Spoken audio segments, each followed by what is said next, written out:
Pulso económico. Bueno, parece que en la bolsa hoy se han moderado un poco las caídas. Al cierre 0,97% abajo, el índice 6.411,8. Las compañías que hoy han recuperado algo de terreno. La de Nuevas Energías, Solaria, que gana 4,38. CIA Automotive, que ayer destacaba por sus caídas, hoy recupera algo, 3,20. Y Farmamar, el laboratorio Farmamar, 2,81 arriba. Entre las tres, de las cuales me temo que hablaremos a lo largo del programa, que hoy pierden de forma muy relevante terreno, Telefónica. Telefónica baja hoy 5,22, ha presentado resultados y esa es la consecuencia en el mercado de unos resultados que no son para nada buenos. Indra, la compañía tecnológica, pierde 4,47 y la compañía constructora de los entrecanales, de la familia Entrecanales, Acciona, pierde 3,34. Vamos a ver los temas que van a componer el sumario del programa. Bueno, pues tenemos que hablar de Nadia Calviño, que ha hecho unos votos que, en fin, que se creerán o no sobre el desarrollo del Producto Interior Bruto y que además dice que no es momento para el derrotismo. Con esos datos, señora, no sé lo que pide usted, se me antoja complicado. Vamos a hablar también de las conclusiones del Pacto de Toledo, de eso que dice Magdalena Valerio, la que fue ministra del asunto de la Seguridad Social anteriormente, que hay que incentivar el retraso de la jubilación. De todo eso y de las enormes, cuantiosas pérdidas de Repsol, de las enormes y cuantiosas pérdidas de Telefónica, con esa caída del 5,22 en el mercado en el día de hoy. Y todo eso lo vamos a hacer con la ayuda de nuestros invitados hoy. Don Álvaro Climent, asesor independiente. Muy buenas noches. Muy buenas noches, Javier. ¿Todo bien? Todo bien. Le veo apesadumbrado, no sé si tiene que ver las declaraciones de lo político o la marcha de lo de bolsa. Bueno, ha sido una semana intensa, sí. Don Juan Carlos Higueras, profesor Higueras, profesor del EAE Business School, muy buenas noches. Muy buenas noches. Empecemos pues por la bolsa, sin perder un segundo más. El IBEX está ya acercándose al peor nivel que tuvo durante la crisis. Bueno, yo creo que lo hemos comentado ya muchas veces aquí, la economía real y la economía financiera, en este caso las bolsas, estaban yendo, digamos, por dos caminos absolutamente separados, ¿no? La caída de ayer no solamente se ha visto en las bolsas, sino también en materias primas como el petróleo, que también tuvo una fuerte caída y hoy también estaba cayendo algo más. Y me da la impresión de que, bueno, que todos los datos que hemos ido avanzando de la posible recuperación que iba a haber en el tercer trimestre, pues no se van a producir y mucho menos en el cuarto trimestre. De hecho, ya se están viendo estimaciones de crecimiento negativo en el cuarto trimestre. Con lo cual, yo creo que el impacto, pues, al final, las compañías que están empezando a publicar ya estamos viendo cuál ha sido del cierre de la economía y precisamente todos los 3 meses que ha habido de confinamiento. Es decir, los resultados están ahí. Bueno, los inversores están tomando posición aprovechando las rebajas, hay mucho revuelo, mucha volatilidad y de alguna forma, bueno, pues lo que estamos viendo es que ha caído la bolsa, lleva ya varios días cayendo y menos mal que no ha caído tanto como caía a mitad de la sesión, porque los bancos han dado la vuelta. Podía haber sido mucho peor, ¿no? La realidad es que hay muchas incertidumbres, aparte de las que ya están anticipadas que conocemos, ¿no? Y que hay miedo todavía porque está a la vuelta de la esquina las elecciones de Estados Unidos, que eso está impactando mucho, ¿no? Y el frenazo de la recuperación en Europa que ya se ve. Con lo cual, bueno, pues eso es lo que tenemos que esperar. Ha roto el soporte que tenía muy fuerte, los 6.700, se ha ido al siguiente soporte fuerte, que son los 6.300. Y si miramos el análisis técnico, los indicadores RSI, el MACD, las móviles, etcétera, etcétera, todo apunta a una fuerte tendencia bajista. Eso es lo que tenemos que esperar a corto y medio plazo. Bueno, hoy hemos tenido noticias de Christine Lagarde, la directora del Banco Central Europeo, y dice que va a mantener los tipos de interés en mínimos históricos, pero, atención, el anuncio es estremecedor. En diciembre se va a empezar a recalibrar los instrumentos. Esa es la literalidad de lo que ha dicho. Esto es una novedad con respecto a las declaraciones anteriores. Yo creo que en el mercado esperábamos todos que no hubiese modificación en los tipos, es decir, eso se ha cumplido. Y esperábamos a lo mejor un mensaje, quizá no esté tan amplio, de que precisamente en diciembre probablemente veríamos un incremento del programa de ayudas del PEP, más o menos 500.000 millones, que es lo que descuenta el mercado. Pero es que esas declaraciones que ha dicho Christine Lagarde abren la puerta a mover los tipos, cosa que hasta ahora Lagarde no había dejado caer en ninguna de las reuniones anteriores, lo cual el mercado rápidamente ha reaccionado y lo primero que se ha movido es el euro. El euro ha perdido 1,17 de forma inmediata, ha caído casi un 1%. Bueno, está esperando también a que ocurra una serie de hechos que ahora mismo todavía no están claros. Primero, las elecciones en Estados Unidos, a ver quién gana. Primero. Segundo, el Brexit, a ver cómo termina. Y tercero, a final de año, para ver cómo están los datos macro de Europa. Yo creo que los tipos de interés no van a subir. ¿Por qué? Ya no solo porque ella no quiera o quiera, porque primero tenemos una inflación negativa. El objetivo es alcanzar una inflación del 2% y a eso le queda todavía bastante. Y segundo, Europa, el Banco Central Europeo, depende mucho de las decisiones de la Reserva Federal. Dependiendo de lo que haga la Reserva Federal, hará una cosa u otra. Yo creo que el dólar se ha abierto muy fuerte también porque los datos del crecimiento del PIB de Estados Unidos de este trimestre es un 7,4%. ¿Quién lo quisiera? Y espectacular. Ya veremos qué pasa las elecciones, que están ya a la vuelta de la esquina. Por cierto, hablemos un poco de gasto y de presupuestos. El Gobierno ha decidido ignorar la crisis por completo. Hay compromisos hoy nuevos de guarderías gratis, alquileres para jóvenes, gasto. Hoy se ha hecho pública la bolsa de empleo pública y es una cantidad descomunal, 28.000 nuevos empleos públicos. Bueno, mientras la persona que tiene la responsabilidad de todo esto, Nadia Calviño, sigue pensando en esta recuperación del Producto Interior Bruto. La recuperación en el tercer trimestre haya sido igualmente intensa. Mañana conoceremos el avance de la contabilidad nacional trimestral del Instituto Nacional de Estadística, pero lo previsible es que corrobore las indicaciones que nos dan todos los indicadores y las previsiones de todos los organismos, no solo el Ministerio de Economía, sino que la Autoridad Independiente de Responsabilidad Fiscal, el Banco de España. Y es que la economía creció de forma notable entre julio y septiembre. Bueno, yo creo que esas declaraciones están muy bien para los medios, pero ahora quien tiene que convencer a Nadia Calviño es a sus colegas de Europa. Y eso lo va a tener bastante más difícil, ¿no? La realidad es que bueno, pues se están vendiendo mensajes demasiado eufóricos cuando la realidad no es así, porque aunque se dice es que el Banco de España, el Fondo Monetario Internacional, todos tienen previsiones bastante negativas de lo que va a pasar con la economía, ¿no? Y luego hay una cosa que hay que tener en cuenta, ¿no? Hay una frase de Thomas Jefferson que dice: no te gastes todo tu dinero hasta que no lo tengas. Y aquí se está vendiendo la piel del oso antes de cazarlo. Hay que tener mucho cuidado porque se está aumentando muchísimo los presupuestos del año que viene, el gasto, ya sabemos que ha aumentado significativamente, y lo último que esperan en Europa es, sobre todo los países estos más austeros, que ya mismo vienen a vigilarnos, es que empecemos a gastar dinero pues con la alegría con la que aparentemente se está gastando. Y eso no puede ser, por lo menos por un poco de sentido de prudencia, por un poco de inteligencia emocional, a cierto guiño... Picardía se llama. Claro, antes, ¿no? Mano izquierda. A ciertos guiños a Europa, porque es que están los países, Holanda, Finlandia y todos los demás que están alrededor deseando que hagan lo más mínimo para justificar la aplicación del freno de emergencia. Hombre, vamos a ser un poco más rigurosos. Y Alemania, que nos ha dedicado hoy un artículo, el Frankfurter Allgemeine, brutal. Don Álvaro. Bueno, un poco en línea con lo que ha dicho Juan Carlos, es decir, estas declaraciones no tienen ni pies ni cabeza. Es decir, si las bolsas hablábamos que iban muy lejos de lo que es la economía real, los políticos ya ni hablemos, porque prácticamente no se acercan a la economía real ni por asomo. Una cosa que decís en el titular es este gobierno ignora, efectivamente, ignora toda la realidad de la situación que estamos viviendo en este país e ignora además todas las recomendaciones que nos está dando Europa desde hace ya mucho tiempo en cuanto a cuáles van a ser precisamente las premisas para poder recibir los fondos. Y aquí hemos presentado un presupuesto en el cual los ingresos, si miramos los ingresos que se han puesto encima de esos papeles, es que no se va a cumplir ninguno. Ninguno. Si mira los impuestos, el crecimiento de impuestos que han puesto, la recaudación de impuestos, no se va a cumplir ninguno. Pero es que ya la parte de los gastos, o sea, ya que nos vayamos a unos gastos corrientes por encima del 40% y que estemos además haciendo una serie de incrementos en una serie de partidas cuando ya nos han avisado desde Europa, cuidado con las compras de votos y redes clientelares, que esto no está para financiar ningún partido político.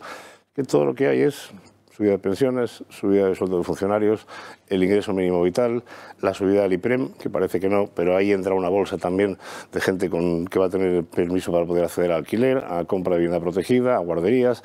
Es decir, estamos gastando de una manera que no tiene nada que ver con lo que se recomendaba, que era inversión productiva. Yo no he visto en toda la presentación un detalle que diga las inversiones productivas que va a hacer España con ese dinero van a ser estas y van a generar este empleo y van a ayudar al tejido productivo, al contrario de lo que estamos viendo en Europa, y encima además subimos impuestos.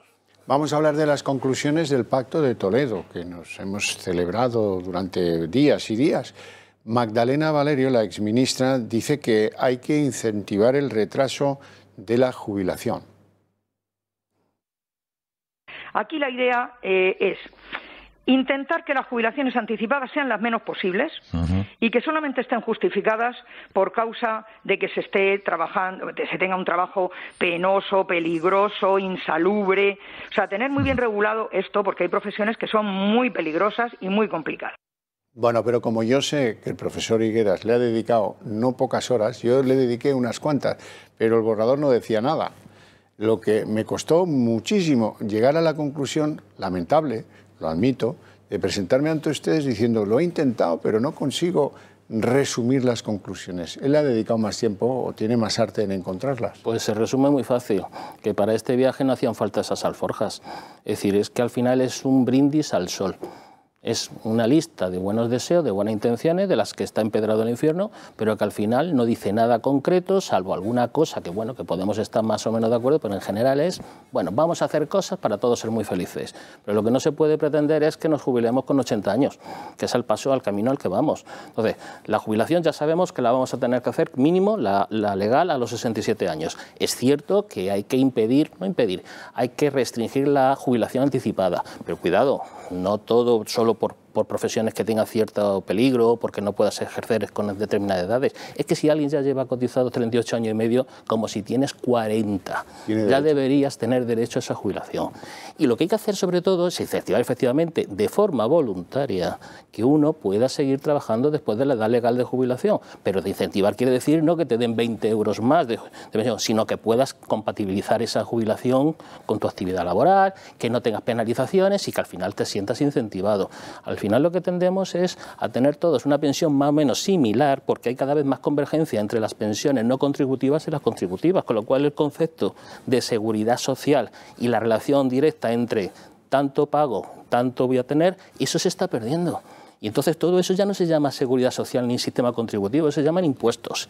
Por supuesto, el juego este del trilerismo político, de hacer ¿dónde está la bolita del déficit? ¿Dónde está la bolita del déficit? Ya ha desaparecido, magia potagia, ya ha desaparecido porque me la ha llevado a los presupuestos del Estado. Pero bueno, esto es increíble. Es decir, con eso no arreglamos esto. Viene un tsunami de jubilados, los baby boomers, que dentro de 5 años empiezan a incorporarse como pensionistas y todas las previsiones de las instituciones internacionales nos dicen que nuestra tasa de dependencia está por los suelos, que tenemos una tasa de sustitución demasiado elevada para el resto de la economía, que dentro de 25 años va a haber más de 13 millones de pensionistas, que nuestra pirámide, esto lo tenemos claro, va a tener forma de peonza dentro de 25 años.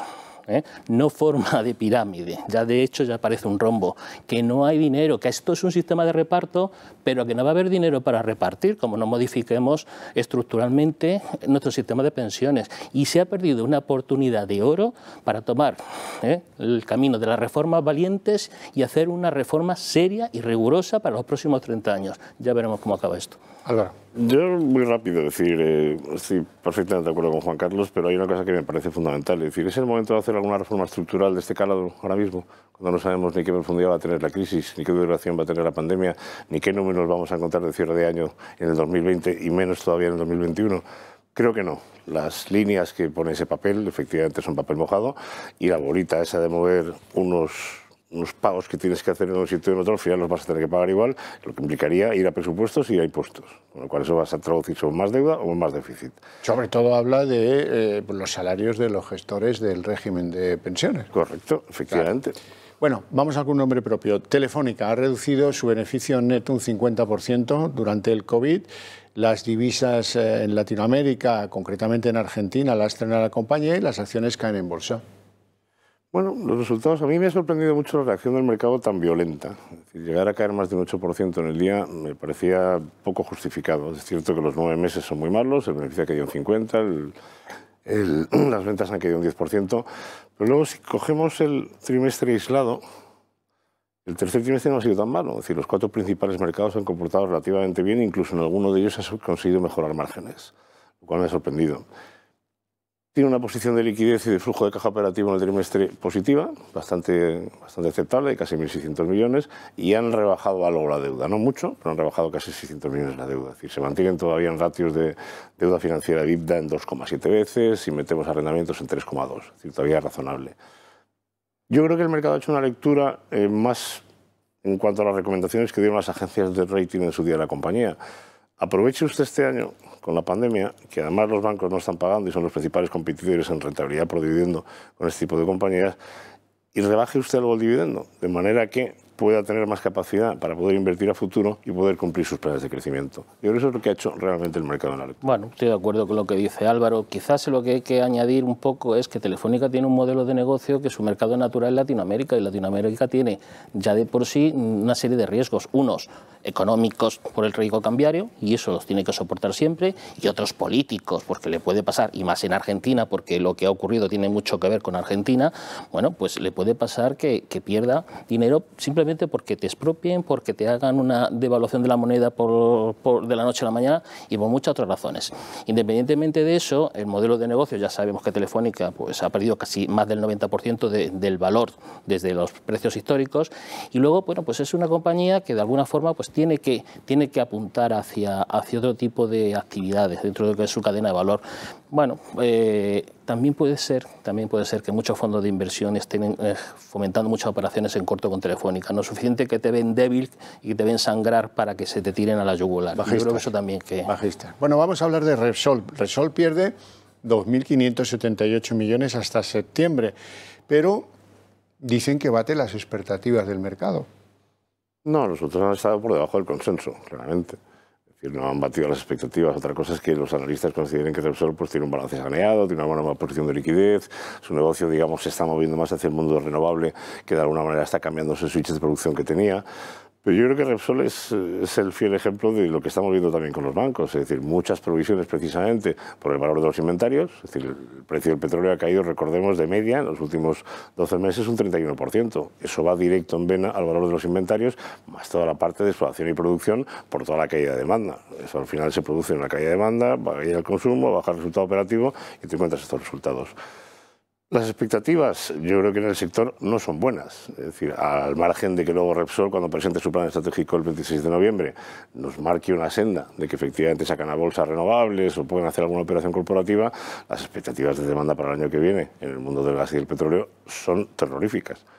Y como la pandemia siga todavía vigente y no haya una vacuna que lo solucione, nos vamos a encontrar con unos precios del petróleo que ya los vimos en mínimos históricos y negativos este año.